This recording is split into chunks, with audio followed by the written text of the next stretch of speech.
on security. It has regularly been attended by the Foreign Minister of Hungary. There were representatives of Slovakia. And when this Eurasian Security Conference takes place in Minsk, I think the number of European countries represented will be expanded. We've got this tradition running, so Armenia has been mentioned. We are giving the floor to Armenia. Alpha News. Good afternoon, Minister. I'd like to ask you about Russian-Armenian relations. There are three aspects I'd like to cover. First, your comment on the persecutions against the Apostolic Church. Within the country and in the West, they are motivated by the authorities overtly as aimed at countering the Russian influence.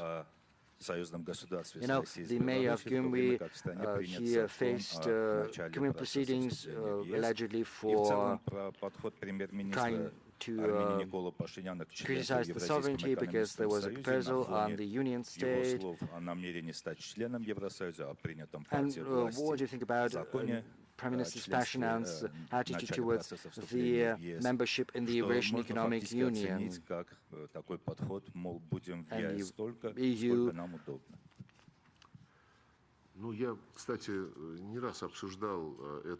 Incidentally, I've spoken on this subject on multiple occasions. This topic of this interrelationship between membership in the Eurasian Economic Union and the European Union. I spoke with my counterpart, the Foreign Minister of Armenia, and I spoke about that with Prime Minister Pashinyan. I think it was 12 months or 18 months ago when I last visited Yerevan. To anyone who has but a slightest notion of how the Eurasian Economic Union is operating or the EU is operating, it is evident that it is impossible to transition to the EU standards while remaining a member of the Eurasian Economic Union. This is something that we have heard on multiple occasions from Deputy Prime Minister Overchuk. He explained that during his contacts with his counterparts from Armenia. Technically, this is impossible. And they're not just incompatible because there are different norms, different standards in trade or investment which do not fit one another. But also because Brussels, well, the EU, Brussels, it represents, is persistently promoting the idea of transforming the legal framework of Armenia, making it compatible with the European standards. And as I said, in particular with regard to Serbia, these standards imply the need to join all EU policies such as the anti-Russian sanctions, the anti-Russian rhetoric. Just recently, in December last year, a new strategic agenda was signed for the partnership between Armenia and the EU, and it enumerates all of that. There needs to be coordination in foreign policy, in trade, in liberalizing the visa regime. But this visa liberalization regime is conditioned on the EU having a voice in terms of border protection. Russian border officers are in Armenia, so the question begs itself how it's going to fit current Armenia's obligations. So this drift towards EU membership, which has been announced and which has become the subject of a special law adopted by Armenia, can hardly be compatible with remaining a member of the Eurasian Economic Union. So should Armenia make this decision, as Prime Minister has said,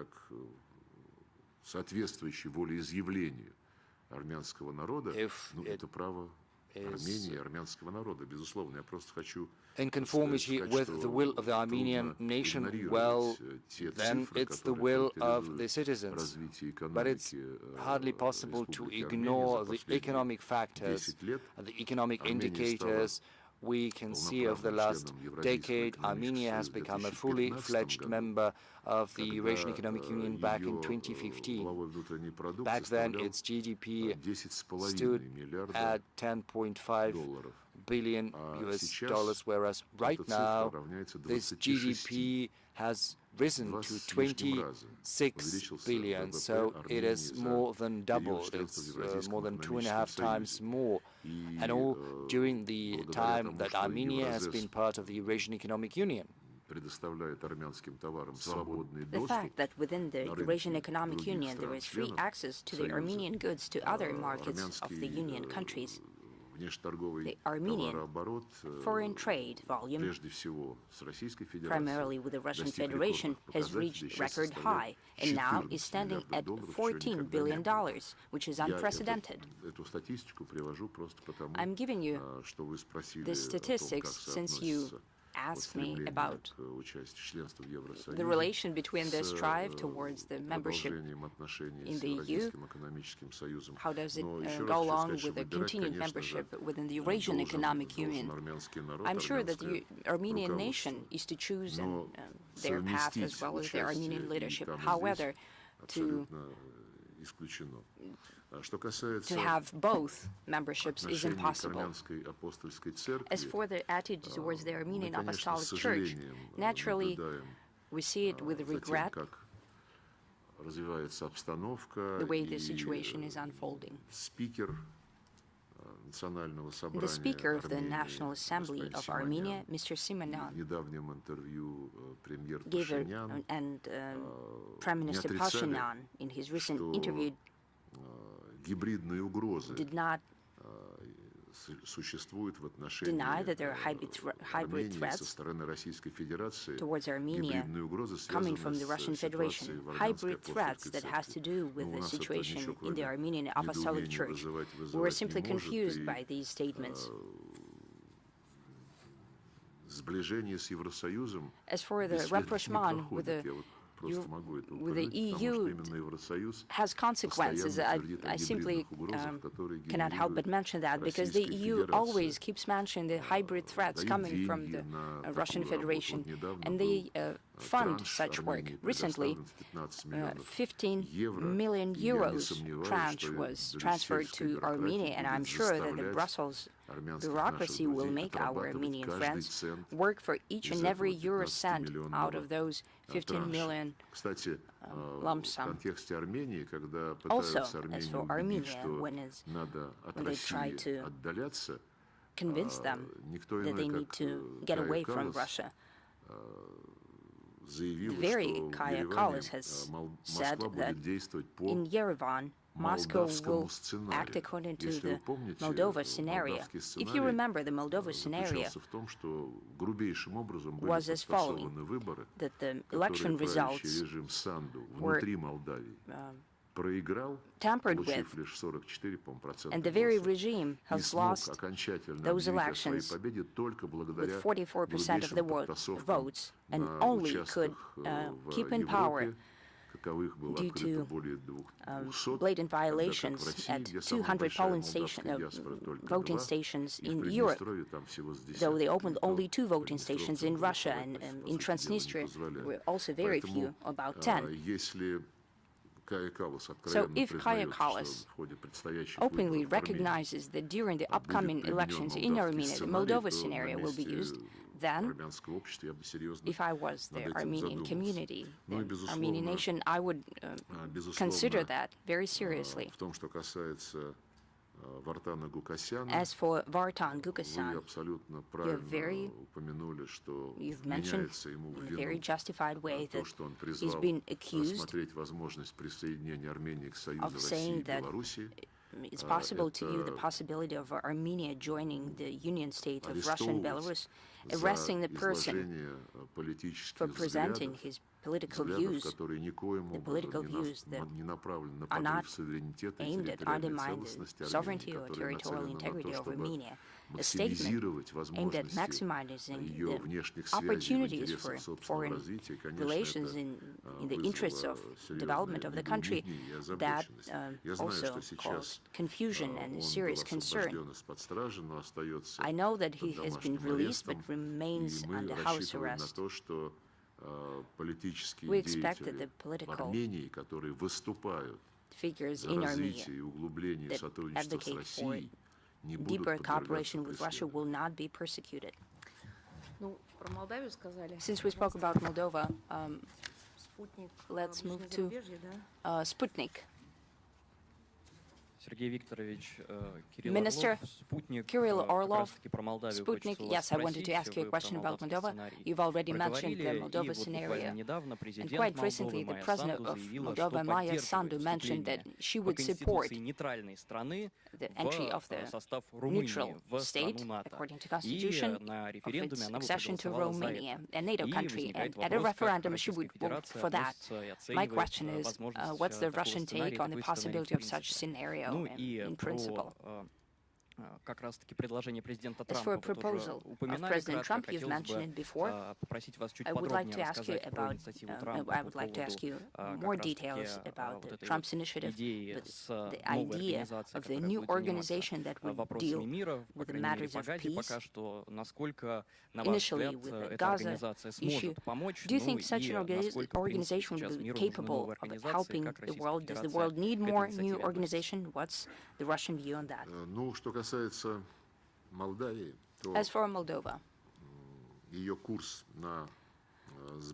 its policy towards the rapprochement with the European Union, or rather being consumed by the European Union, since we hear more and more voices about the reunification or joining Romania will be the closest path towards the membership in the European Union.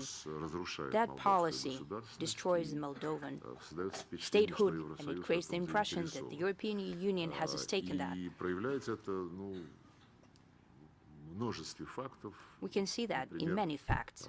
For example, Moldovan language has been renamed as Romanian language. The school textbooks, instead of history of Moldova, they teach the history of Romania. The Nazi henchmen, such as Antonescu, have been claimed to be national heroes, and historical facts regarding this, not just the Second World War, but the previous and the further development of the region, have been distorted very blatantly or simply ignored. Anti-Russian narratives have been pushed through. We've been accused of all sins, of all issues in the Moldovan Republic, also in essential collapse of economy and social sphere, growing unemployment and poverty levels, and outflow of population. We are also accused of that. As far as I remember, the external debt of Moldova stands at about $12 billion, and the population is about 2,400,000. I think it's a catastrophic level of debt per capita in terms of future social and economic development. Poverty level is sky high. Number of people with low income is about 2/3 of the population. Other economic indicators, balance deficit and lower export to the European Union as well. Well, beautiful words should always be matched against the actions. Nevertheless, we see that the Sandu administration members keep saying, despite the examples of Ukraine and the Baltic states, and the EU does not need an independent Moldova. This is pure geopolitical calculation. Possibly there are political forces in Moldova. I hope that it is so. Forces that are aware of what's happening, and they're following the opinion of a majority of the Moldovan nation.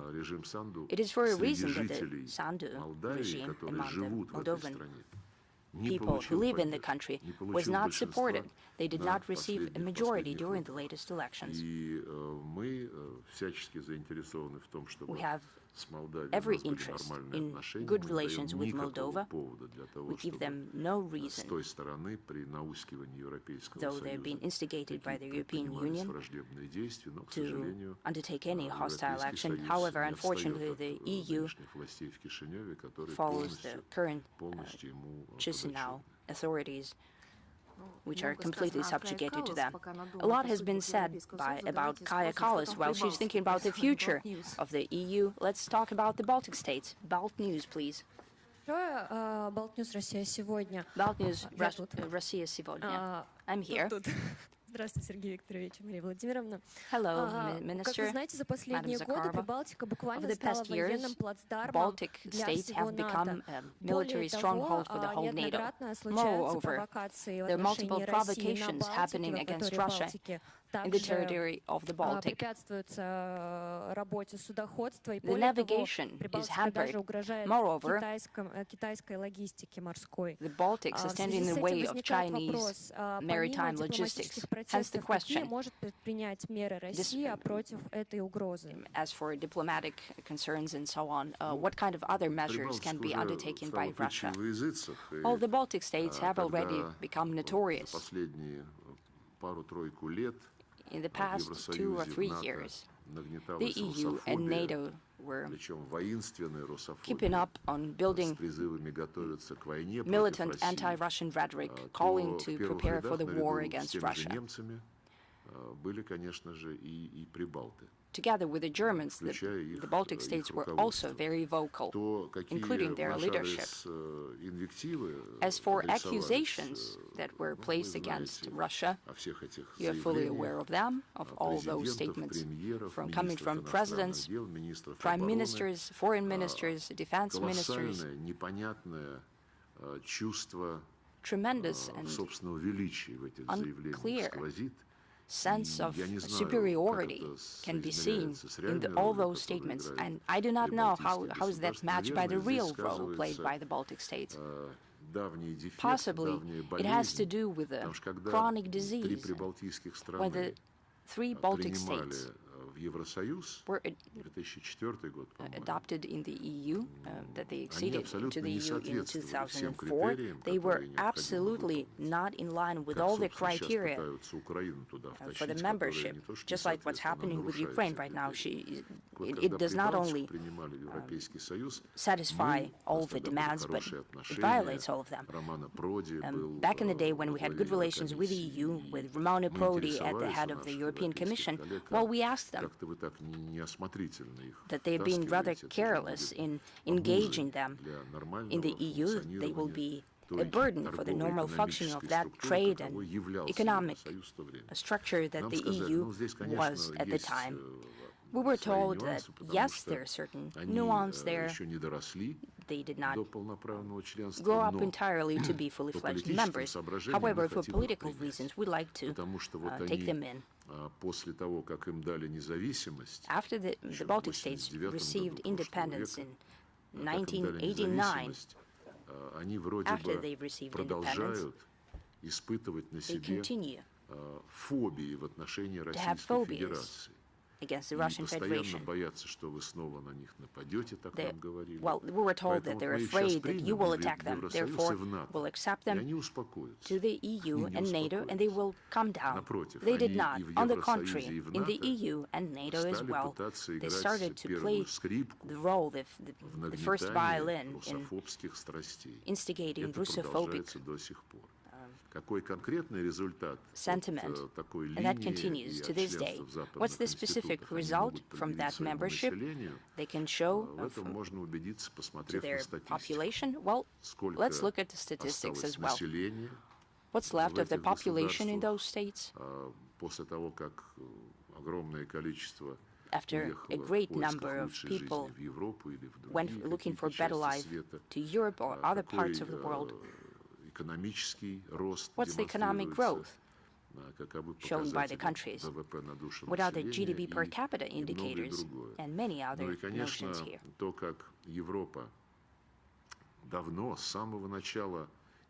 From the very beginning of the independence and further participation of the Baltic countries in NATO and the EU, Europe disregarded the blatant violations of human rights. That is a very well-known fact. The attitude towards Russian language, for example, however, they did not reach the Zelensky violation levels. And the ban of the language in all spheres of life has not been declared in the Baltic states. However, certain sectors such as education and mass media, as well as culture, are being targeted by these bans on the language. The Estonian Orthodox Church is yet another example among many, along with the decisions on the Ukrainian Orthodox Church, follows the Fanaro policy of the Istanbul Patriarch. I cannot call him Patriarch of Constantinople.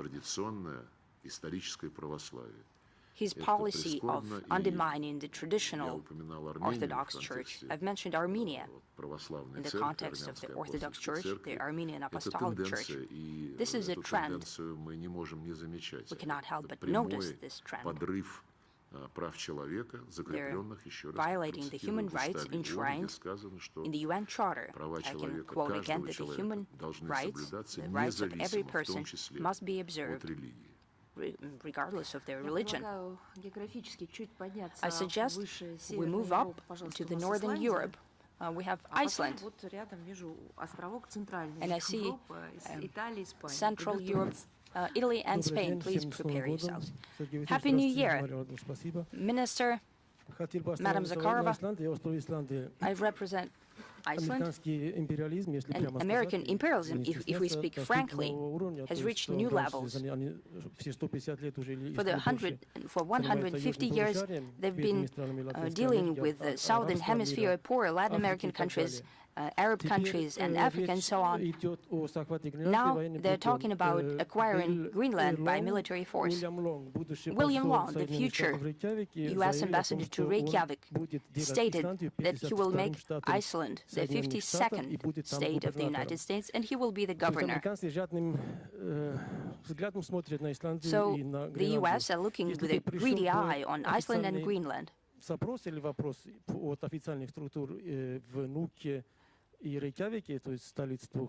Nuuk and Reykjavik are two capitals of these islands. If they placed a special request to the Russian Federation, or if there was a certain treaty between us, what would you say? We see the deterioration of European elites, and Sergei Karaganov is an important person in Russian political structures, and he said in his interview to Tucker Carlson, our colleague, that this would be undesirable, but it is quite possible to use nuclear weapons against the European continent, and he will choose Germany. So what's your question? What's your take on the first part of the question? If Nuuk and Reykjavik send you a request, but what's the request from Nuuk or from Reykjavik, the two capitals, about the treaty with the Russian Federation, about friendship and cooperation as a beginning, an impossible possible military cooperation? And the second question, if you could comment on the words of Mr. Karaganov. As for Mr. Karaganov, I would not comment on that. He's the only person who can control our nuclear arsenal. That's our commander-in-chief, the president of the Russian Federation. Our nuclear policy is a transparent and published document. We update it regularly, and you can read up on that. As for a hypothetical proposal from Greenland and Iceland, as far as I understand, to sign a treaty about mutual aid with the Russian Federation, you know, I don't see conditions that would allow for such a possibility to even be considered. And I don't think that anyone in Nuuk or Reykjavik is even thinking in that direction. The logic of your question is going down the wrong road. It means that you would like for these poor territories, which is one is soon to be acquired, and the second one will be the next, for them to run to us for help. We're not saying that someone did not help them, Russia or China or anybody else. What we're talking about is that they're members of NATO. And this alliance right now is being put to the test. What's its worth? We absolutely have no interest in interfering in anyone's affairs. If we talk about Greenland, well, that's part of the issue that has to do with the consequences of the colonial era, starting with the 13th century. Greenland essentially was a Norwegian colony, starting with the 18th, the very beginning of the 20th century, it was Denmark's colony.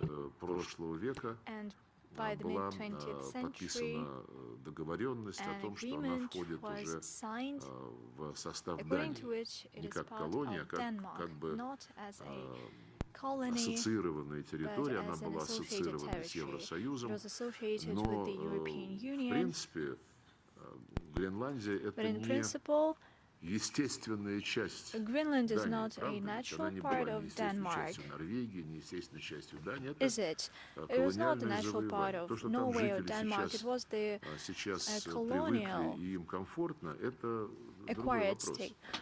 Well, people got used to that, and that's the other matter. But the problem of former colonial powers, well, it is something that is becoming more urgent. According to the UN, there are 17 territories that either do not have sovereignty or are directly dependent on the ruling powers. Unlike and at odds with the UNSC resolutions, France keeps the island of Mayotte,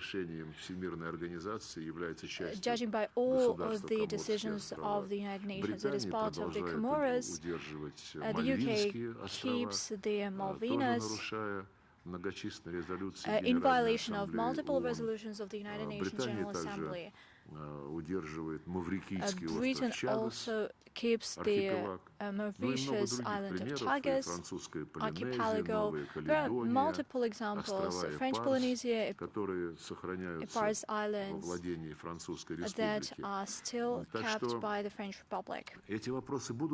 Therefore, these issues will be raised in the future as well, and it's not by chance that within the UN Group in Defense of the UN Charter, we adopted a very important initiative, namely to launch a campaign within the United Nations to clean up all remains of the colonial age. As I've mentioned, on the 14th of December every year, upon our initiative, we will celebrate within the United Nations the Day Against Colonialism in all forms and manifestations. When it comes to Greenland specifically, you know, I written some references, some quotes. Mr. Milanovic, who's a well-seasoned politician, he called President Trump not to put his interest before the interests of the people of Greenland. He highlighted that the decision on the future of Greenland shall be made solely by the people of Greenland. You could put the people of Crimea instead of the people of Greenland, and a lot would be more clear to you. In Crimea, people had a referendum after the anti-constitutional coup, when the putschists that came to power unleashed a war against the Russian language, and they sent fighters to storm the Supreme Council of Crimea. In Greenland, there was no coup. But as President Trump said, this territory is simply important for the security of the US. Crimea is equally important for the security of Russia. And when they justify what is going on around Greenland by saying that otherwise China or Russia would seize it, there is no proof of that. And in the West, economists and political scientists even expose it. By the way, Annalena Baerbock, that is currently the president of the UN General Assembly, stated that the people of Greenland made their position crystal clear, namely the right to self-determination.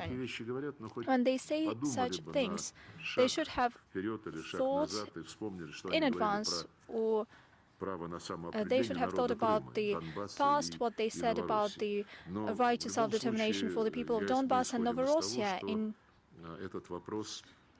In other words, we believe that we have nothing to do with this issue. Naturally, we monitor the situation. That is a serious geopolitical situation. And we will draw our conclusions following the outcome of this matter. Colonialism was mentioned, just like island nations issues. And let us give the floor to Sky News, the British representatives.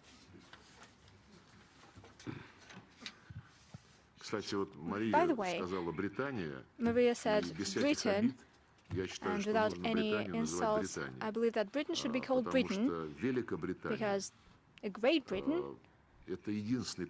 is the only example when a country calls itself great. Another example was the Libyan Jamahiriya, which is no longer existing. Over to you. No offense. Thank you. None taken.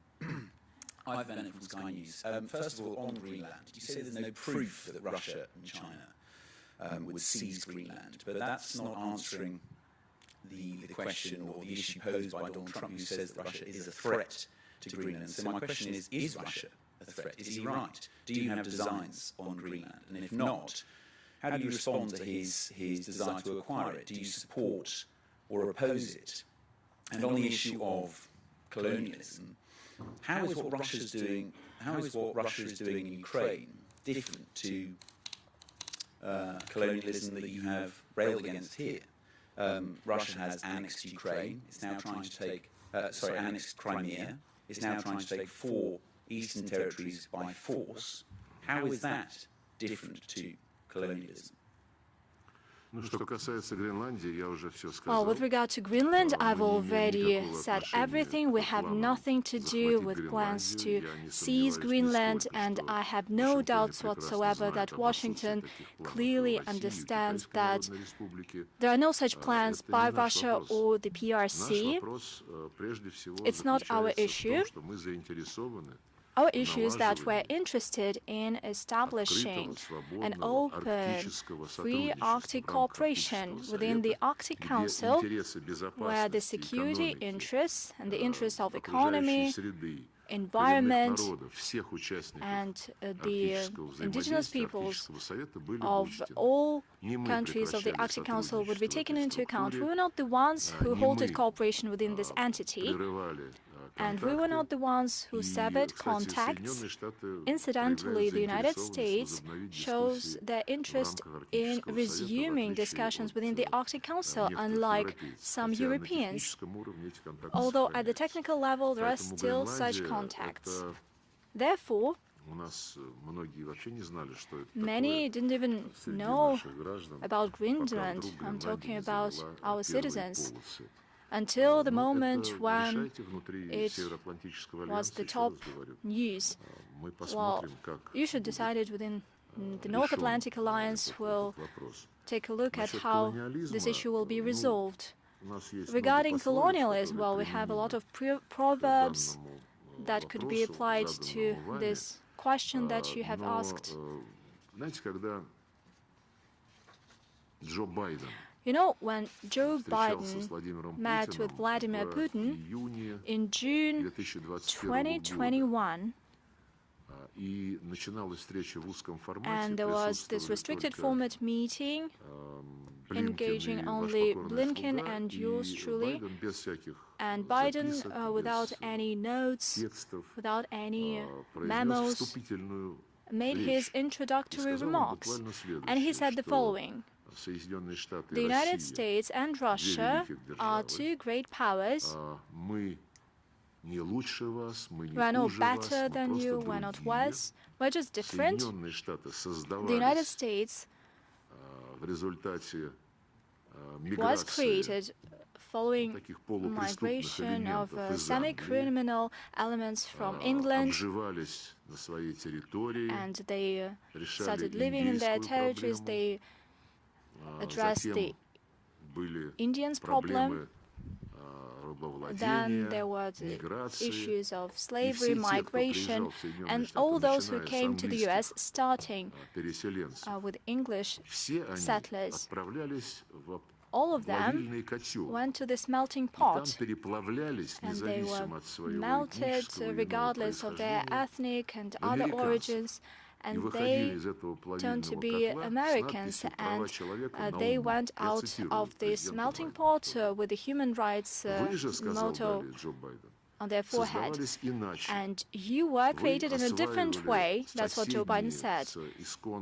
You developed neighboring territories, neighboring Moscovia, not by suppressing peoples, not by melting peoples, but by joining them, preserving their languages, traditions, religions, culture, and so on.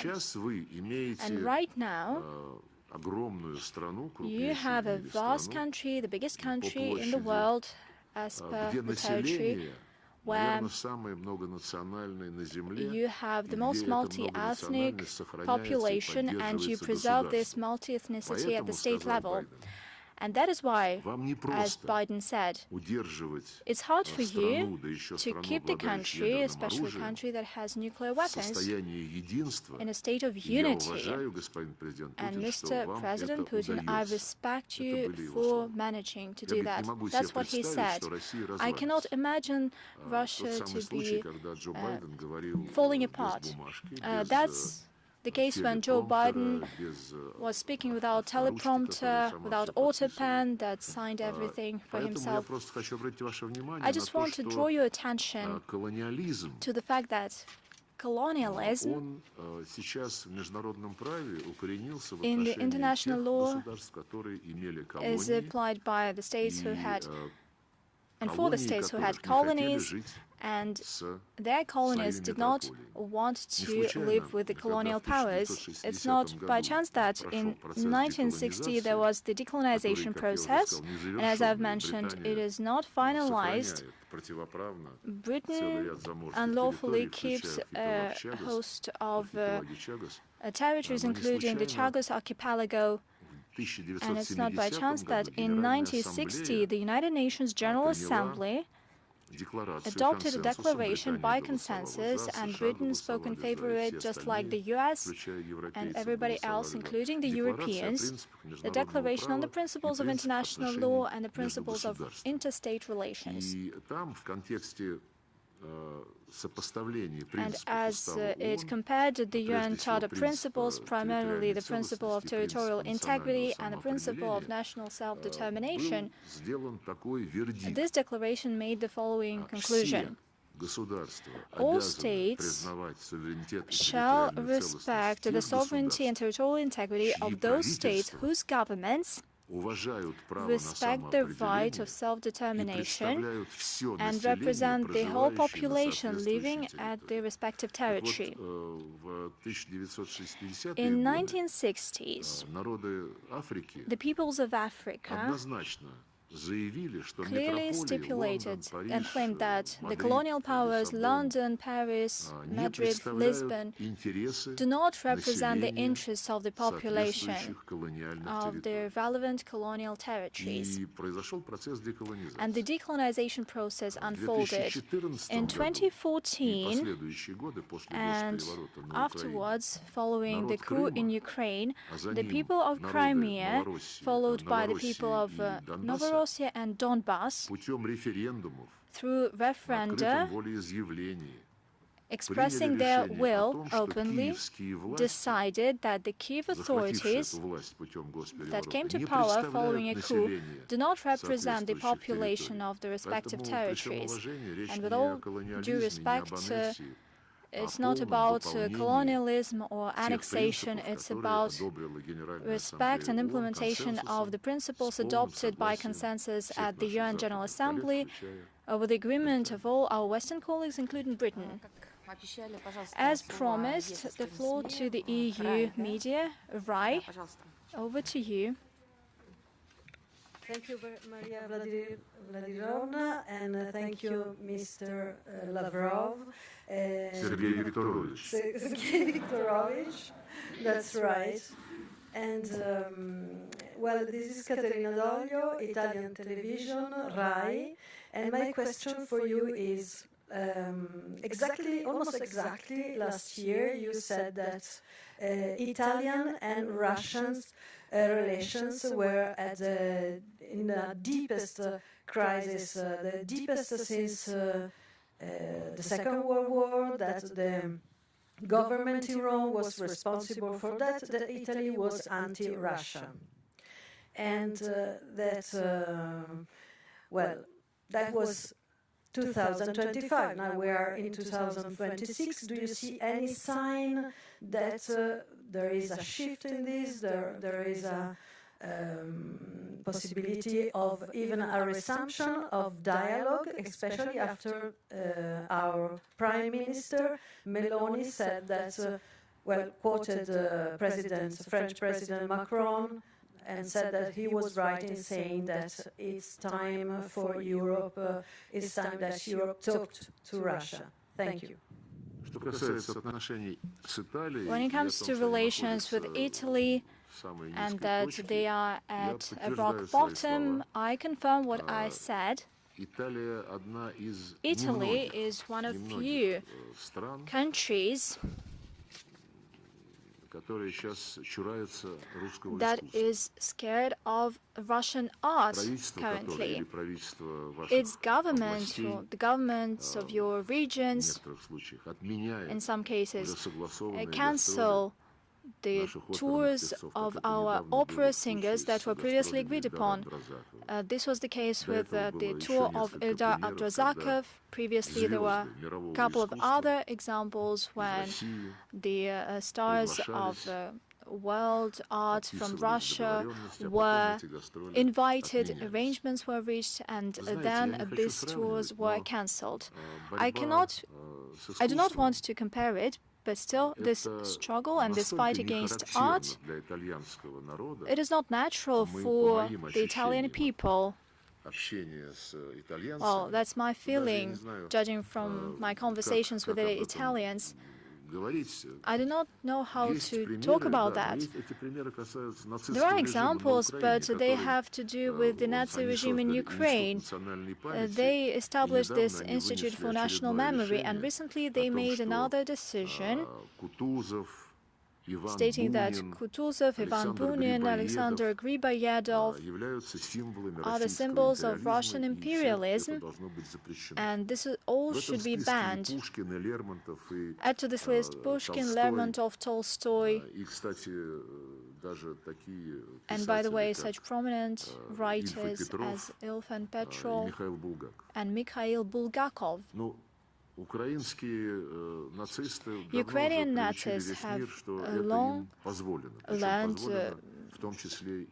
taught the whole world that they can do that, and this is allowed by the EU and NATO members, primarily the EU members. But expecting the ban on the art and culture by Italy, well, I didn't expect that. Venice Biennale, we have this pavilion and we're not allowed to use it, and the owners are renting it. Last time the Venice Biennale took place, Our representatives just gave our pavilion to Latin American representatives, namely to Bolivia. How is it in line with the Italian mood and their way of life, and the Italian tolerance or zero tolerance to politicizing people-to-people contacts?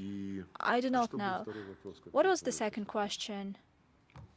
The question on whether it is possible to resume relations. Well, President Putin has repeatedly stated that we were not the ones who severed relations. We were not the ones who closed all the doors for Russia-EU cooperation. And in EU there are some long-standing friends of ours, such as Italians. Now I'm being asked, you know, Macron said something, Meloni said something, and what's your take on that? It's not very serious, you know. When leaders of European countries, including the ones that I've mentioned, throughout 4 years, they've been stating that it is not possible to sit at one negotiating table with Russia, and all of a sudden, when they want to stand out from those who claim that we need to inflict a strategic defeat upon Russia, they say, well, Merz said, for instance, Russia is a European country and we need to talk with them. So those who want to talk with us in a serious manner, I advise you not to talk about it loudly and to proudly look at the audience. If you are seriously interested, you just simply need to call us, as it is a custom among diplomats. Oh, what is it? Like a threat? I'm going to talk to Putin? Macron has announced yet another time. I think it was last year, some time ago, when President Emmanuel Macron gave a call to President Putin. Not a thing out of what he said during that telephone conversation had been any different from what Paris, including Macron himself, had been saying and continue to say publicly. In November last year, President Macron met Zelensky. You know, I couldn't help jotting down a quote. After the meeting with Zelensky, Macron said it was Russia that chose the path of war. Nothing could justify that war, not one single threat, only false ones, all of that in complete contempt of the truth, under the influence of reflexes of a country that cannot put up with its history. You know, just rude. Just kind of speaking on Russia. But we are above that, and we treat such statements not with disdain, but, you know, we don't make much of them. Well, take anyone, but the French are supposed to remember Russia's history. They can't help understanding that history is not about what Kaja Kallas has said about 19 wars that Russia has unleashed against Europe over the last 100 years. No, they should remember that there was an invasion mounted by Napoleon, later succeeded by Hitler, who armed the whole Europe in order to defeat Russia and ensure its collapse. And this history is something we will never abandon. Well, let Macron bear responsibility for his own words, as well as for the statements that there's going to be a war between Europe and Russia. I think the last time this was said, it was said by, I think, Pistorius, I think it's Defense Minister of Germany. So we will never abandon this history, and still we understand that It is hardly possible to agree on anything with the current leaders of Europe because they have painted themselves into a corner of hatred against Russia. If the French journalists would like to clarify something, we'll give them this chance, but for the time being, let's move to Asia. China's youth newspaper. Thank you, Madam Zakharova, for this chance to ask my question. My question is as follows. The history of Russian-Chinese culture has been a success in 2025. What's your take on the successes between China and Russia in cultural exchanges? What kind of positive impact can such exchanges among the Chinese and Russian youth facilitate greater mutual understanding and cultural exchange between the people of China and the people of Russia? Thank you. Our relations with China occupy a very special place in the hierarchy of our foreign policy priorities, and the same applies to the foreign policy pursued by the People's Republic of China. Our relations have reached unseen heights, something which has been remarked upon by both President Putin and President Xi. And of course, culture plays an important part in that. Culture plays an important part in historical memory, as well as our willingness to defend our values in the international arena. In that regard, last year was particularly important, given the fact that the leaders of Russia and China participated reciprocally in the events to celebrate the victory over Nazi Germany in May in Moscow and the defeat of militarist Japan in September last year in Beijing. And on both these occasions, our leaders held new rounds of talks, charting the course into the future for our strategic cooperation as well as partnership. I'm not even going to touch upon the economic aspect of our relations, even though economy is the material foundation of relations, and for many years in a row we have been reaching new record highs. But as far as humanitarian cooperation is concerned, it's being strengthened day in, day out. You've mentioned the years of Russian culture in China and vice versa, of Chinese culture in Russia. These years, hundreds of different events have been organized both on the Russian soil and over there in China, and their New Year messages to one another. Both President Putin and President Xi have announced a new initiative, namely 2026 and 2027 will be the years of education between Russia and China, and that constitutes an important element of cultural exchanges as well as youth exchanges.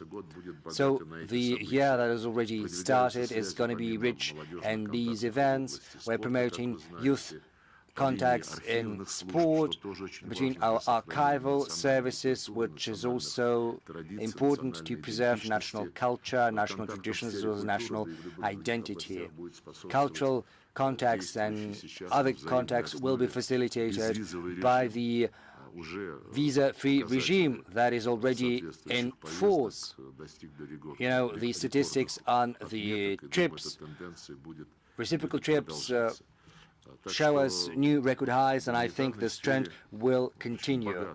So our humanitarian cooperation is very rich and multifaceted, and it is a very good complement to our economic cooperation as well as our coordination and foreign policy in the international arena, where both Russia and China serve as most important factors for stabilization. And against this backdrop, this importance is only growing. Vietnam. Over to you, please.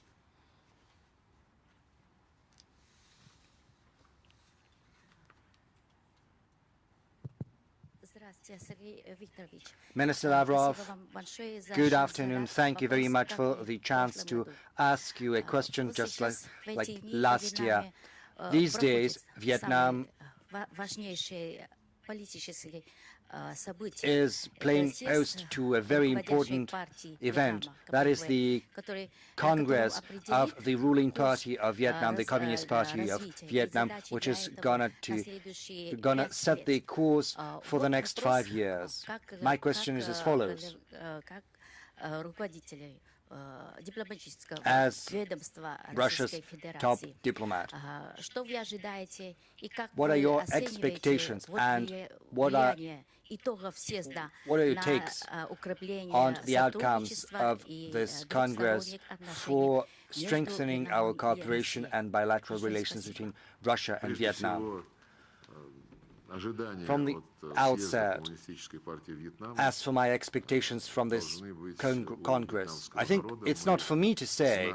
These expectations are something that the people of Vietnam have to decide on. We know that the Communist Party of Vietnam is Vietnam's ruling party, and traditionally, since Vietnam's victory in its anti-colonial fight, it's the party that sets the course for development. We actively support the efforts of our Vietnamese counterparts with a view to developing their society, economy, foreign ties, including fraternal ties with the Russian Federation.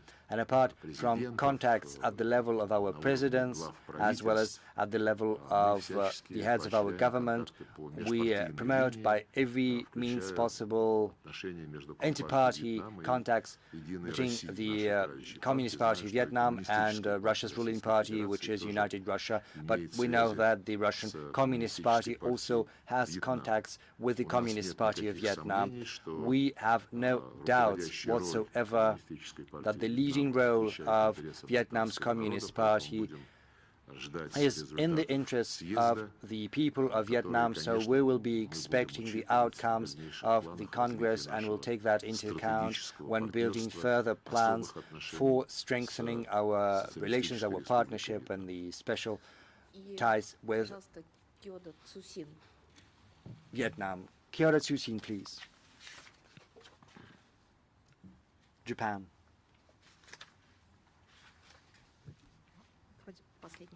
The last row. Distinguished Minister, my name is Nana Kashimura. I'm from Kyoda Tsusing Information Agency. Thank you for the opportunity to ask my question.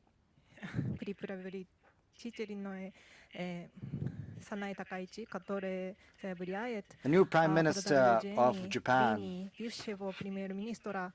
says that she follows the course of the previous leader of Japan, Prime Minister Shinzo Abe.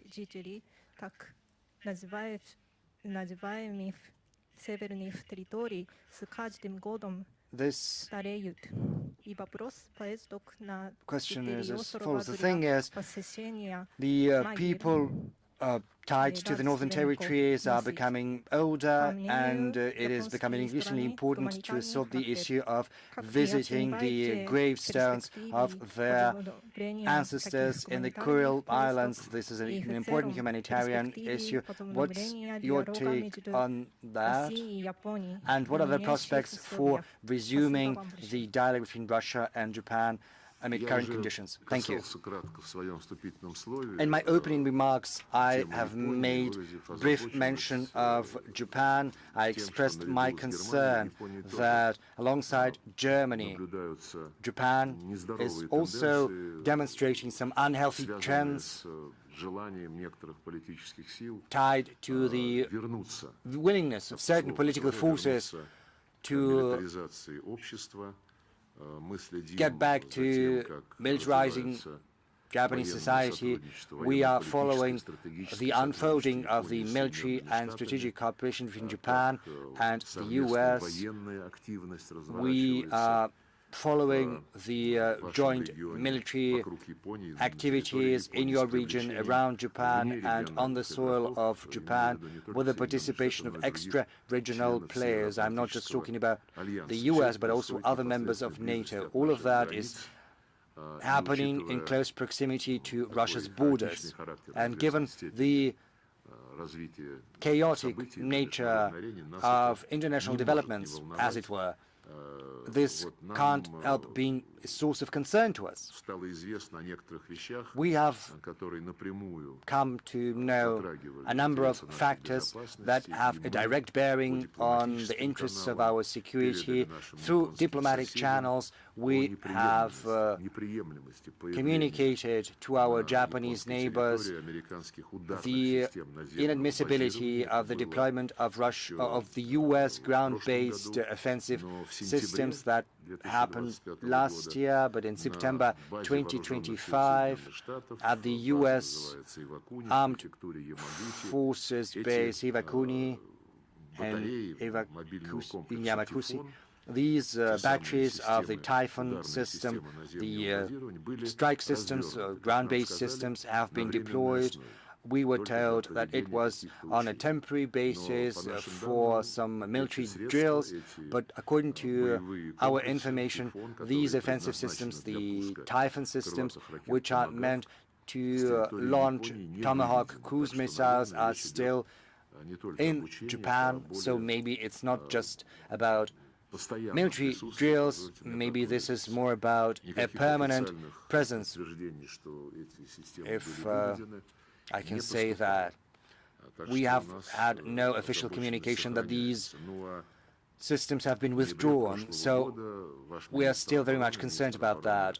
In October last year, your defense minister, Mr. Koizumi, announced the plans for deploying mid-range missiles on the Isle of Yonaguni next to China's Taiwan, which is probably not the most peaceable move. On multiple occasions in our direct contacts with the Japanese neighbors as well as in the public space, we have drawn their attention to the fact that such steps have a negative impact on stability and security in the region. We have called upon our Japanese partners not to follow the path of remilitarization and rather to get back to the position that has been enshrined in your constitution. This principle stipulates that you pursue a defensive policy, an exclusively defensive policy in your constitution. But unfortunately, your administration has been ignoring our calls. We are convinced that this is not a healthy situation. You know, we have had some parliamentary contacts. We have never denied or declined these contacts, and we're hopeful that this will help the Japanese leadership get a better grasp of Russia's legitimate interests. It'll give them a better understanding of the need to remain committed to the principles that have been enshrined in the Japanese constitution as well as in the UN Charter as far as the outcomes of the Second World War are concerned. That said, against this backdrop, getting back to the question asked by our colleague from Italy, I would like to say that cultural and humanitarian cooperation with Japan, despite most profound differences in geopolitics, is developing in quite a positive fashion. We are not witnessing any attempts to cancel our culture or our art or our performers. Unlike what we are seeing in Italy, no one is trying to create any obstacles in the ways of annual events that take place as part of the Russian culture festival. All these years, this festival has been held and has always been a huge success. This year, Tokyo, the Japanese capital, is going to host the 20th such festival. Is going to be an anniversary. On our side, we're not going to prevent any Japanese cultural initiatives in Russia on our side either. We have not covered the Middle East yet, so let's move to the media that represent Greater Middle East. I see Al Jazeera. They've been raising their hand for quite some time. Over to you. Al Arabiya? Yes, they don't want. Yes, they do. Well, honestly, our question was not about the Middle East. We wanted to ask the following. On February the 5th, 2026, the New START treaty expires between Russia and the US. Putin has announced that so as not to provoke a new arms race and to ensure predictability and restraint after February the 5th, Russia is willing to be committed to the New START limitations for a year, and Donald Trump has announced recently that should the New START expire, the US is gonna enter into a more advantageous treaty with Russia. Can you comment on what this treaty will look like and whether China is going to be part of that treaty? Why are you asking me this question? Because it was the President of the US that has said that. As you have said, we are committed to what President Putin has announced. He said that several months ago, so as not to create a complete vacuum in strategic stability given the expiration of the New START treaty on February the 5th, 2026. He proposed, given the fact that the treaty had been suspended, he proposed that we should keep engaged, keep committed to the limits, to the ceilings stipulated by the new treaty. President Putin said that we would be willing to abide by those restrictions by another year, provided that the US would reciprocate and would refrain from increasing its arsenals over the limits set in the treaty, so as to get another year to come down from the heated rhetoric engulfing the international politics, so that we could have a chance to charter a course forward in terms of strategic stability. Meanwhile, we see that when President Trump was asked whether he will also observe this, the central limits on New START just as Russia would, he said, no, the treaty is expiring, let it.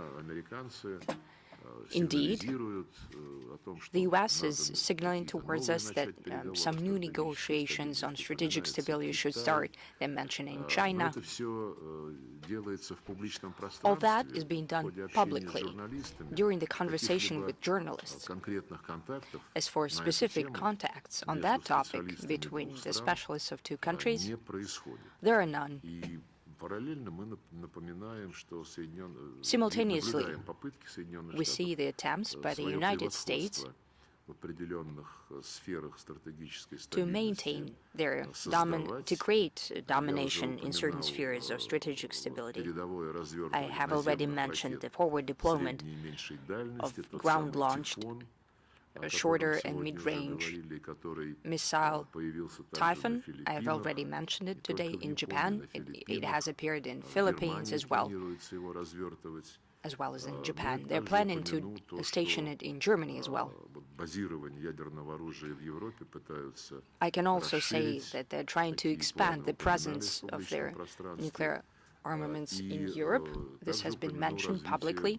And I can also mention the development of the global ballistic missile shield treaty called the Golden Dome. Let's not forget that the United States are conducting an active policy of weaponization of the outer space, of placing weapons in outer space. At the United Nations, we're trying to mobilize the global community in order to have a resolution on the first non-placement of weapons in outer space. The U.S. are trying to turn down that initiative, and they're asking us to support their initiative of non-placement of nuclear weapons in outer space. We agree to that, but however, the threat to the Earth is being created by the non-nuclear weapons that the U.S. is planning to place in outer space. And we suggest to adopt a resolution about non-placement of all weapons, but they agree only to the nuclear. That means that non-nuclear weapons will be, according to U.S. plans, will be stationed there. There are many issues in that regard. As for the second part of your question, if such negotiations were to start, who would participate? The People's Republic of China has outlined its position very clearly. They've clearly stated that the United States and the Russian Federation, in terms of their nuclear arsenal, in the numbers far beyond their capacities, and the People's Republic of China does not have the same arsenal, so at this stage it does not see the need to participate in such negotiations. We have every respect for that position. However, if we do talk about the need to expand the presence of participants on the strategic stability of nuclear powers at a certain stage, we should not leave the UK and France behind. Together with the United States, their allies, they're tied down by the commitments, by mutual commitments within NATO. Therefore, not to consider their arsenals when we're talking about the threats projected by the nuclear arsenal of the United States is simply impossible. Unlike that Western Troika, a nuclear Troika situation, we, with the People's Republic of China, do not have a military union. From a legal standpoint and practical standpoint, it's a very different situation. But I'd like to repeat myself, as for specific initiatives, there are none. It seems that everyone is dealing with a more pragmatic thing, and everyone knows fully well. We hear about them every day. Sorry, excuse me. I forgot who was asking that question. Someone added the topic about the Board of Peace proposed by President Trump. There was a question asked by someone, and now I remember that I forgot to respond to it when Al Jazeera refused to. Please wait a second. When Al Jazeera refused to ask a question about the Middle East.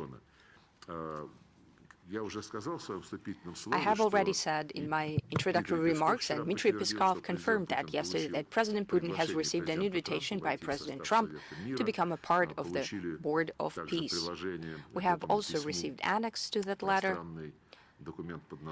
rather lofty document called a charter of the Board of Peace that states that the board will be prepared to deal not only with the Gaza sector, I don't think it's even mentioned there, but it would be tasked with the resolution of conflicts around the world. And naturally, we'd like to clear up the conceptual vision and the practical vision of our American colleagues of this initiative. We're trying to clear these matters up. We'll keep in touch. In general, when we're talking about the need to solve the Middle Eastern issues, primarily the Gaza sector, Gaza Strip issue, which was the raison d'etre for the mentioning of the Board of Peace, the resolution that was adopted in the fall last year at the U.S. initiative.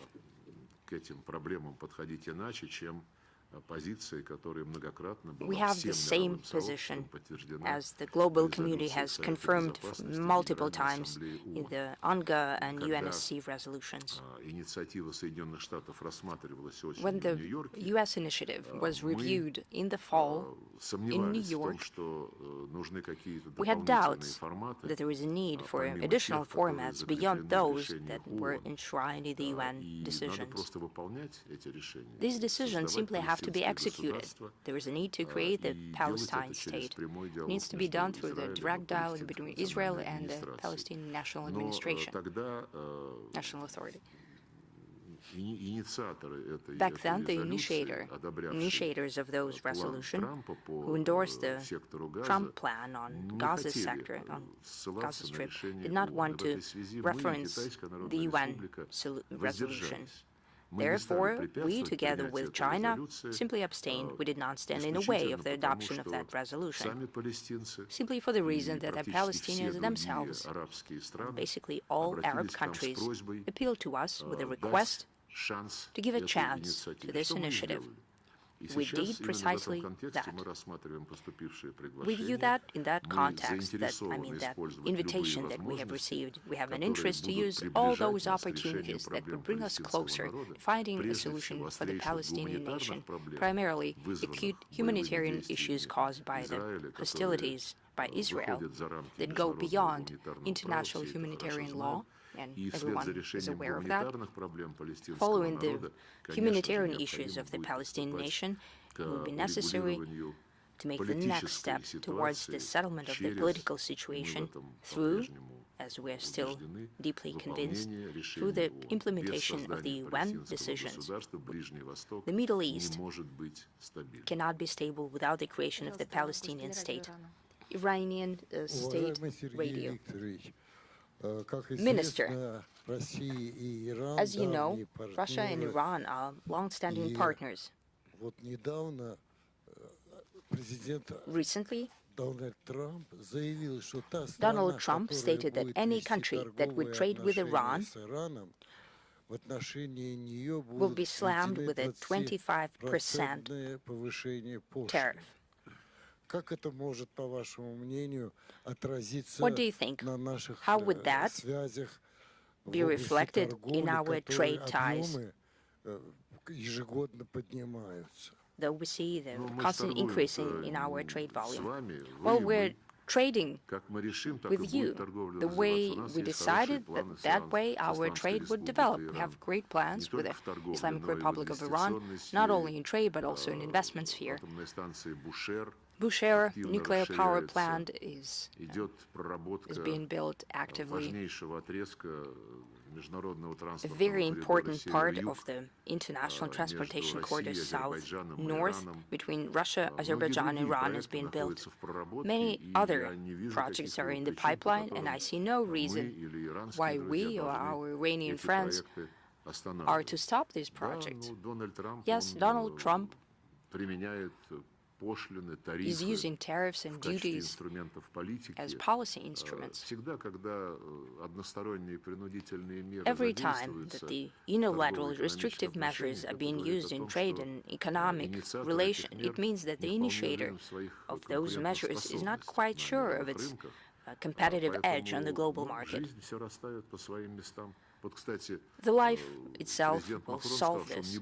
President Macron incidentally said that he will not take part in the Board of Peace, suggested by President Trump.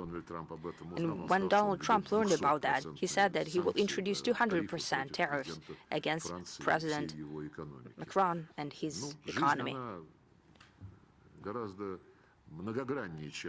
Life is a lot more multifaceted than a certain specific situation. Al-Naidin, please. Madam Zakharova, Minister, thank you for this opportunity to ask a question. Active work is being done in terms of mediation by Russia to settle the situation in Iran.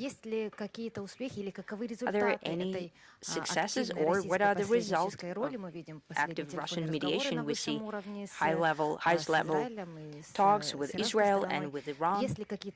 Are there any results? What are they? Can Russia use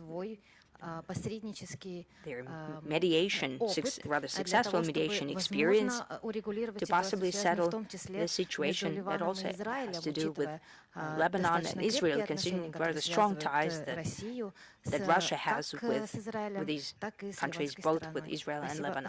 Thank you. Naturally, considering that there is continued violations. We keep supporting the contacts with the Islamic Republic of Iran and with Israel's leadership, with Lebanese friends as well. We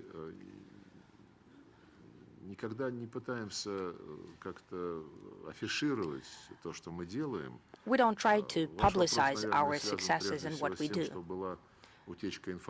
Your question mainly has the fact that there was a leak that in contacts between Russia, Tehran, and Tel Aviv in the past months, in the last months of last year, there were certain discussions about understanding, not to threaten with an attack mutually, Israel towards Iran and Iran towards Israel, since that was leaked into the media.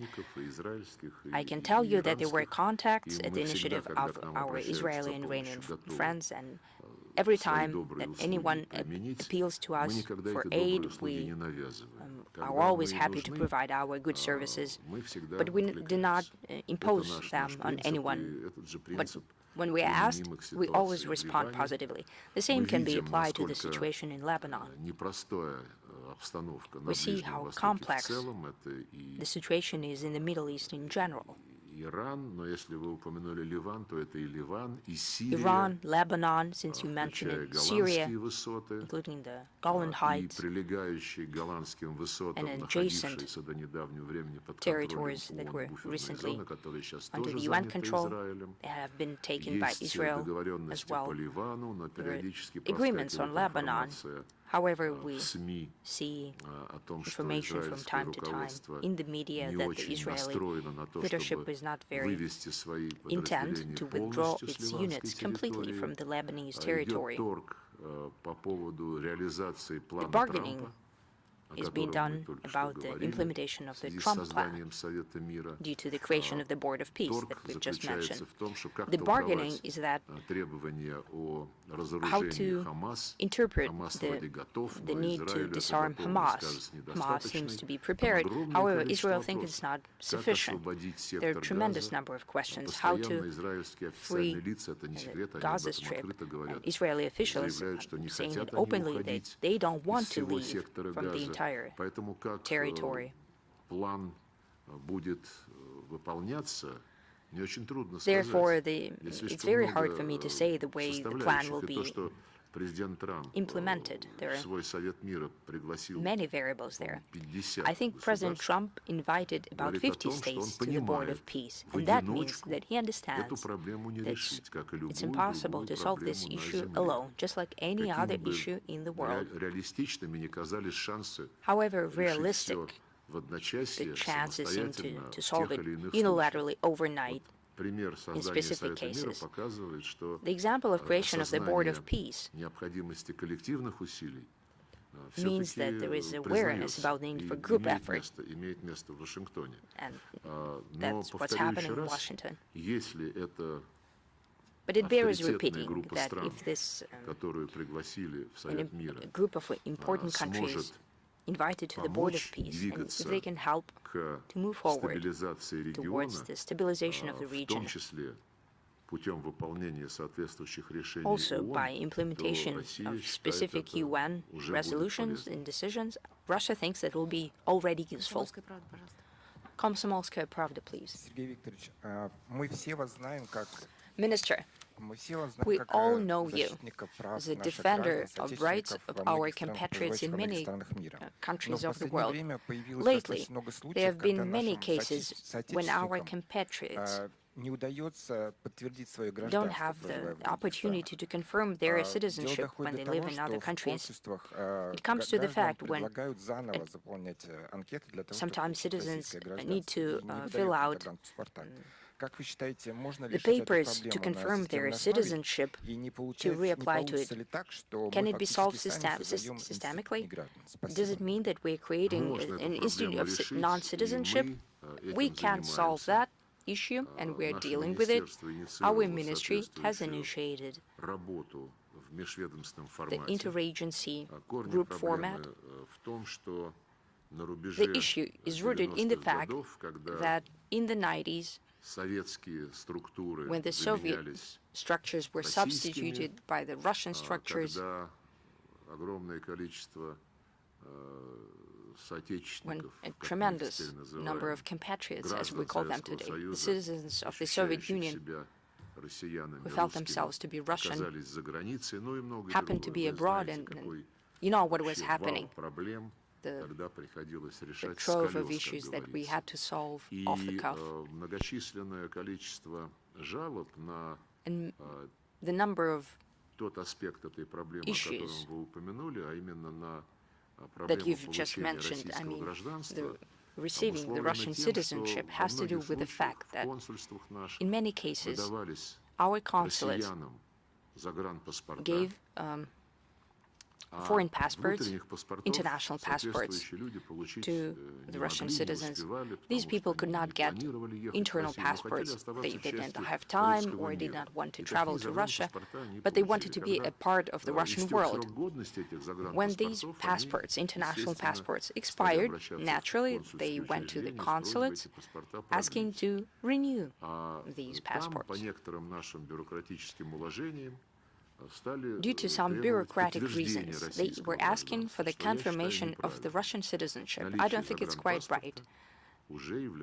The fact that they were already issued a Russian international passport is proof enough. Maybe we could appeal to the fact that quite possibly there were cases when such passports were issued illegally.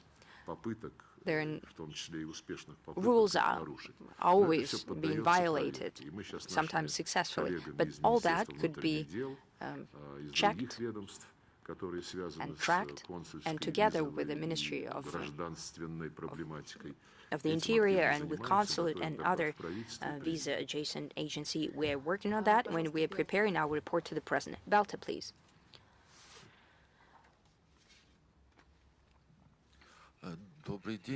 Good afternoon, Minister. I would like to continue on the topic of our restless neighbors of Russia and Belarus. They're saying that they're always afraid of something, or they're pretended they're afraid of something. Therefore, they make ridiculous, provocative decisions. It's suffices to remind us of the closing down of the border with Belarus, when thousands of Lithuanian trucks could not get back home. Yet another plan by the Lithuanian defense minister. They intend to create a fortification near Suwalki Gap, Suwalki corridor. What do you think is behind this logic, and do they threaten the security of the Union state? I'm already tired of keeping track of the statements, let alone comment on the statements of the Baltic politicians. There are no grounds to hype on this matter and to blow it out of proportion. By making such claims, these claims backfire, and a natural feeling is happening in Russia and Belarus that they are up to something. They are up to some kind of a provocation in order to provoke some specific actions on our part, and then to call for the unity of the European Union and the North Atlantic Alliance, and the threats against the Kaliningrad region follows the same path. We would not engage in this exchange of rhetorical threats, but everybody should know that that would be suicidal for those who engage in such kind of provocations. If they're concerned about the Suwalki corridor, I saw a lot of video footage and photos that a great deal of military resources will be released, will be free in Greenland. A lot has been said about Macron, and it would be wrong not to give the floor to RT France. So, this is RT TV channel. I know that there are French journalists here, but they're not quite active. Okay, then you are next. RT France. Igor Kuroshenko, RT France. Thank you for this opportunity to ask a question. Actually, we have two questions. Last year, there have been first contacts between Russia and the Sahel State Confederation. At the same time, The Foreign Ministry noted multiple attempts by Western countries to destabilize the situation in the region. What does it have to do with that? And what is the plan of Russia? How does it intend to further develop relations with the Sahel states? And the second question, if I may. Last year, we've seen an outburst of conflict in the DRC, and despite the mediation by the United States and the signing of peace agreements in Washington, the conflict hasn't been resolved completely. Why do you think these initiatives not lead to peace? What is the key to resolving this crisis, and is Russia ready, given the relevant request, to provide its mediation? By way of answering to the previous question, I have already said, if we are asked for mediation, we do not deny anyone. We have good relations with Congo and Rwanda, and we want to see the conflict between them end. Although the prospects for the settlement of this conflict is nowhere within sight.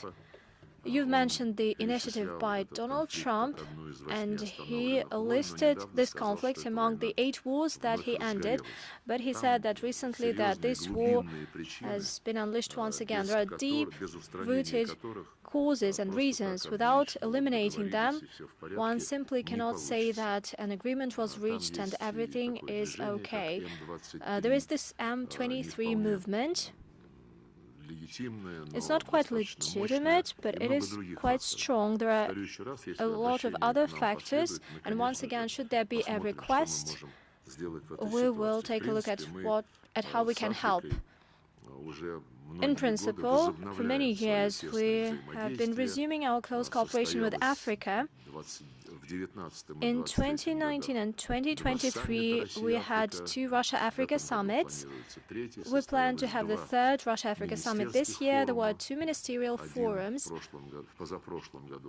One forum took place in Sochi 2 years ago, and the second one took place in Cairo last year. We are expanding the network of our diplomatic missions. It has been reduced significantly, and it has suffered after the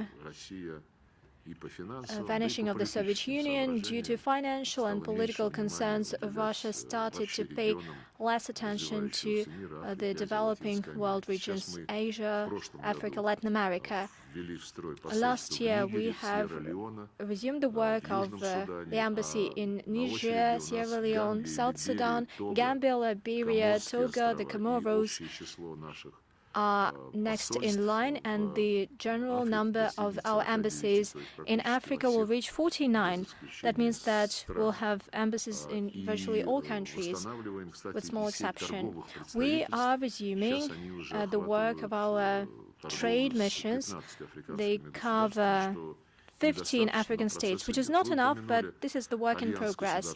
You have mentioned the Sahel State Alliance.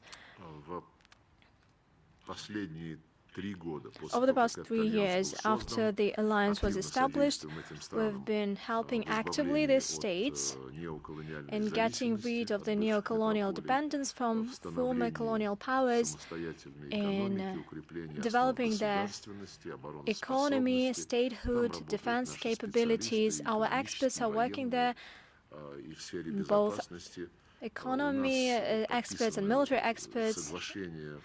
We signed last year an agreement, framework agreements with Mali and Togo.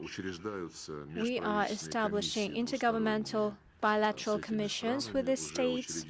We have already established this commission with Mali, and we are finalizing the process with Burkina Faso, Niger, and the Central African Republic. And we sign a host of other agreements with them. We see that the French former hosts of this Sahara-Sahel Troika try to stand in the way of successful work of the government, of the authorities in this country, and they resort to terrorist means, and they use various terrorist groups, and what remains of the Islamic State and other terrorist entities in Africa, facts are clear. Such kind of activities is carried out involving Ukrainian instructors. Upon the instruction of the Kiev regime, they are ready to hamper the Russian Federation and all our friends in all parts of the globe. Well, thanks God, everything is smooth in their country and they can deal with external expansion. That's what they are doing. But I am sure that the African states clearly understand that such kind of interference into their domestic affairs is nefarious, is bad, and what we see clearly now are good prerequisites for establishing normal win-win relations between the Sahel Alliance and the economic community of Western Africa, ECOWAS, just like between the Sahel states and the African Union. After nationally guided politicians in Burkina Faso, Niger and Mali came to power, well, there were some gaps in these relations, and now some efforts are taken in order to resume the normal cooperation, to resume relations. We welcome that and we are ready to contribute to that. French representatives, we have the press conference for 2.5 hours, a couple of 3 recapping questions. Okay. France, over to you. Anne Consinet from France Television. Mr. Lavrov, Donald Trump himself said to the Europeans to focus on Ukraine, but is Russia ready to let the Europeans play a role in Ukraine, especially after a possible peace agreement? I have already mentioned, I have already responded to the relevant question. It's not about somebody giving others a chance to play a role. It's about whether you want to do that. That's the first one. And the second question, can you play a role that would lead to a durable peace? I do not see such kind of figures in Europe who are active on the Ukrainian file. I'm talking about Berlin, Paris. I've even forgotten. Oh, Brussels, definitely. Helsinki, the Baltic states, and London, by the way. It is, well, speaking on behalf of the EU, I know that maybe they placed their bid to rejoin the EU, but still there is these 5 figures, Starmer, Macron, Merz. Well, these politicians. And Ursula von der Leyen, naturally, and other leaders in Brussels, I do not see their interest in putting an end to the conflict. Once again, let me reiterate what I've mentioned in this hall some time ago. What they aspire to have is to endorse the Zelensky plan, as they put it, some kind of 20-point plan, and the crux of this plan is that the immediate truce shall be established, and this truce should be accompanied with some legal security guarantees for Ukraine. It begs the question, what would these security guarantees deal with? How it looks like right now? Well, it is the guarantees that the current Nazi regime will be preserved in the part of Ukraine that will be kept and that will be ruled by this regime. At the same time, all this talk about this being the best plan and it should be endorsed, the most important thing is to convince Trump, and then Trump will convince Putin, and they have only one goal in mind, to keep this regime in power. Zelensky has recently claimed it publicly. This regime will never recognize that Crimea, Novorossiya and Donbass are Russian parts. They will strongly oppose that. truce throughout the current battlefield line, and then foreign countries will help us. They will build bases, military bases, as was claimed by Starmer and Macron, that they will deploy their boots on the ground in Ukraine. They will build the military hub networks, military bases, that is, and they will continue have a military build-up in this territory, pumping weapons to Ukraine in order to create the security threats to the Russian Federation. So the idea of Trump that was discussed and that was supported by us in Anchorage is being brought to naught by this European group of elites. They do not want to have any final outcome. Zelensky says, well, we'll stop, we'll have security guarantees, we'll sign a plan with Trump on the rebuilding of Ukraine that is worth 800 billion USD, and we'll leave the rest. Well, this is a confession of their genuine intention, and their genuine intention is that they will keep on using military force to create threats to the Russian Federation. As for whether we are willing or not willing to cooperate with Europe,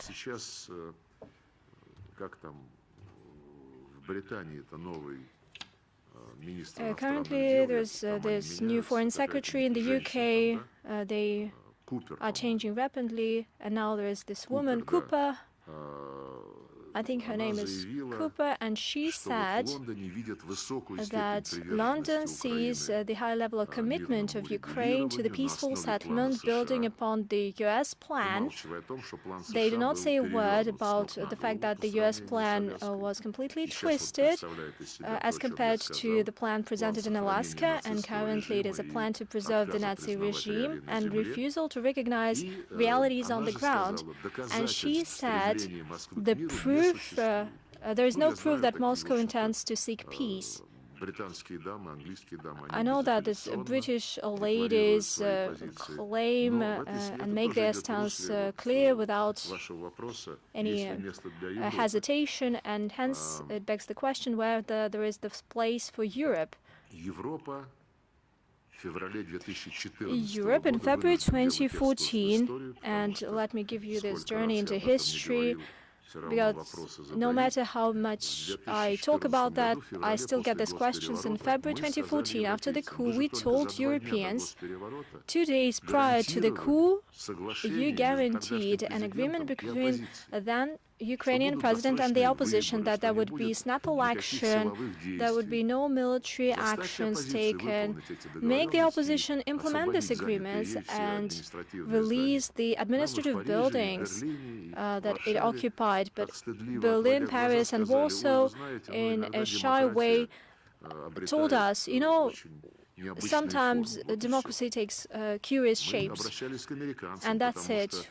We asked the Americans, because prior to this truce agreement, the agreement on the settlement between the president and the opposition in February 2014, Obama called Putin and asked him, Vladimir, please do not stand in the way of this agreement. And Putin said, if President Yanukovych is ready to sign it, how can I stand in the way of the legitimate president of a sovereign state? How can I impede him from making a decision? Then we called the Americans. You asked us and we supported it. You cannot stop your proteges who you've been funding, and they avoided answering our question altogether. When the putschist group that came to power stated immediately that they would abandon, that they would cancel the status of the Russian language, that was the first official statement. And the second statement is that they would send fighters to storm the Crimean parliament. And after that, Crimeans rose against these authorities, and they said would not want to do anything with you. They had a referendum, and the Donbass referendum took place as well. The Kiev regime sent the combat aviation using artillery in violation of all norms of the humanitarian law against its own population. Remember how they bombed Lugansk, the heart of the city. The administrative buildings were bombed by planes. What did Europe say back in the day? Jan Rasmussen, NATO Secretary General, said, "We urge the new authorities in Kiev to use power proportionately." And before the coup, when Yanukovych refused to use power against those who occupied the central square, the so-called Maidan, NATO demanded the Ukrainian authorities on a daily basis not to use force against civilians, and they were not allowed to use force. And once the people who came to power, who were sponsored by Victoria Nuland, she said $5 billion USD were spent to create this group. This group was called to use force proportionately. So, in the first time, the Europeans just failed in February 2014 when they refused to live up by the commitments. And the second chance was given in February 2015 when, with the participation of France, Germany, Ukraine and Russia, the Minsk agreements were agreed. And France and Germany always stated that this was an agreement between Moscow and Kiev, and Paris and Berlin are guarantors. We went to the Security Council, which endorsed these agreements, and then it turned out former President Hollande and Chancellor Merkel, they recognized 2 years ago that nobody intended to implement these agreements. They simply wanted to buy time to rearm Ukraine. That is exactly that's been publicly stated as an imperative for Ukraine. 2 months truce, and then we'll see. The main point is to keep the regime in power. That's the second chance. The third chance that Europe got after the beginning of the special military operation, or before the beginning of the special military operation, Europe had a chance to support the initiative by President Putin to reach an agreement on the security guarantees between Russia and the North Atlantic Alliance. And our initiative was rejected. They even refused to discuss it. They said, well, it's not our business what we're doing in NATO and who intends to join NATO. After that, the special military operation was launched following the request of Donetsk and Lugansk People's Republic that we recognized as independent. So Europe has failed on its chances even then. In April 2022, upon the Ukrainian proposal, the parameters for settlement were negotiated in Istanbul, and Europe did not stand in the way of Boris Johnson, who banned Zelensky from signing this agreement. That's it. I do not know what Europe is intending to do. Does it intend to have a situation when they can keep on deceiving everyone and keeping up with its anti-Russian agenda? Well, why do we need to do that? The penultimate question, TASS agency, please. Good afternoon, Minister. Madam Zakharova, Ilya Yermakov, TASS News Agency. Today, Russian embassies in countries with unfriendly governments are basically under direct threat. I'm not just talking about the U.S. actions. Consulate generals have been shut down in Poland. There are attacks in Sweden, and there's been talk about seizing land in other countries. What is the toolkit Russia can resort to in order to respond? Will responses always be symmetrical? Well, as far as the decision by the municipality of Copenhagen is concerned, I think this is not a decision or maybe an intention. The announcement we've just heard, they want to seize the land from the embassy of Russia. I think this is somehow, tied to Greenland, because probably they want to use that land to relocate Greenlandic population from there. But basically this is utter rudeness, and we will respond to that with dignity.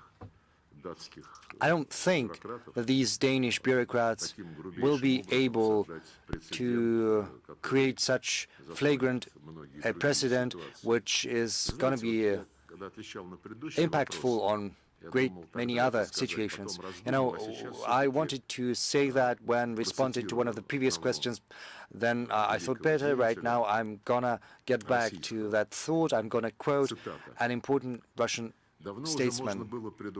A long time ago, we could have anticipated that this furious rage, which was getting stronger year in, year out for 30 years, it was inflamed in the West against Russia, it would be unleashed, and right now the moment has come. Basically, enough has been made to Russia to suicide itself, to abandon its very essence, its very core. It's been offered to Russia to recognize that it is just an evil that needs to be rectified.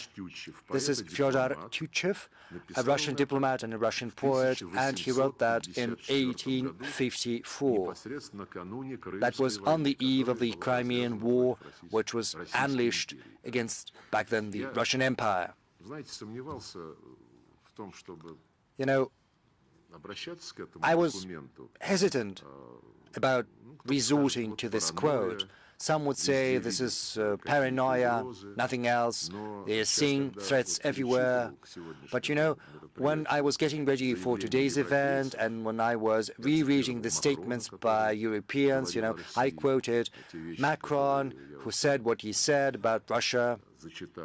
And I read some of those out to you. I quoted Pistorius and Rutte and Stub. Nothing has changed. Russia's strategic defeat was the goal, which was the goal back then, starting from Napoleon, and then on through to the Crimean War, and on to the intervention by the foreign powers during the First World War, and then the Second World War.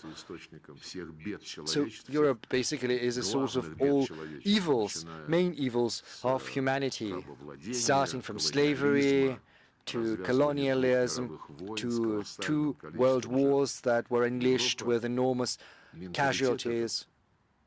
And Europe very much clings to this mindset, being unable to change it anyhow. So when reading today's politicians, when looking at the intrigues they are weaving in order to preserve the regime that only answers to them, which is a Nazi regime which practices Nazism and the very same things that got Hitler and his followers to the Nuremberg trials. Well, I'm shocked at that, but right now healthy forces have resurged in Europe and their voice can be heard not just in Hungary and Slovakia, but also in the Czech Republic and even in Germany and in France. There are forces that care first and foremost about their own national interests rather than some imperial ambitions that had collapsed a long time ago and will never get back. Madam Zakharova, just a moment, please. Colleagues, the last question. You know, very much like to see how the last become the first. Ivan Blagoy. Thank you, Minister. My question is also about Europeans that have missed out on a chance. I'm here. Oh, there you are. Recently, our President has spoken about the possibility of getting back to a discussion on global as well as European architecture. So I would like to ask you how such a discussion is even possible with Europeans and under what conditions. The President has spoken on multiple occasions about this subject. He spoke in this very room in June 2024. He articulated our approach towards the Ukrainian settlement, and he did that in great detail yet another time, and he also presented his vision for a Eurasian architecture of security, and we assume that Eurasian security comprehends security across the whole continent, because it is impossible to divide this single geopolitical and geoeconomic space. But until recently, those who had been promoting the concept of Euro-Atlanticism were precisely In this camp, they wanted to build a NATO with an appendix in the form of the EU, and together with the Soviet Union, but that was a different time. They set up the Organization for Security and Cooperation in Europe, and once the USSR was gone, this tool was repurposed with a view to eliminating any traces of Russia's influence across this geopolitical space. And recently, both NATO and the EU and the OSCE have been employed in order to infiltrate into the regions that traditionally have been under our influence. I refer to the Caucasus, Central Asia, the Russian Far East. So, without agreeing to an equal continental architecture, they wanted to manage everything from a Euro-Atlantic center. That was their purpose. And these ideas are very much alive and relevant, at least for them, and they are trying by any means trying to cling to them. I do not know what's going to happen after the Greenland drama, but this mindset has deep roots in the heads of the current European elites, most of them. Meanwhile, what we're proposing, what are they doing? In Central Asia, they are saying you don't have to do anything with Russia or with China. They're gonna sabotage your development, whereas we will help you with development, with democracy, LGBT, and all other stuff like that. They are trying to dissuade them and other countries like Mongolia from cooperating with Russia or with China in the Far East as well. They are trying to build their own rules of the game, in particular through trying to incorporate some elements of Euro-Atlantic structures there. A case in point, South Korea, Japan, the Philippines, they're also trying to sabotage the unity of ASEAN. So, rather than pursuing a continental equal architecture, which is something we're in favor of, an architecture where everyone's interest is going to be well balanced. They want to manage this biggest, richest continent from one Euro-Atlantic center. At least that was that is what their plan was until recently. Right now, the EU and NATO are in a deep crisis. The OSCE is nigh to its last breath. And I think all these attempts are destined to fail. Those who are more far-sighted, more perspicacious, let them join our efforts, ours and Belarusians' efforts, when we're trying to promote our Charter for Eurasian Security. There's the Minsk conference, which right now is attended by a number of European ministers and representatives. This number is only going to grow. Colleagues, this marks the end of our annual press conference. Thank you for participating, and all the best. Thank you.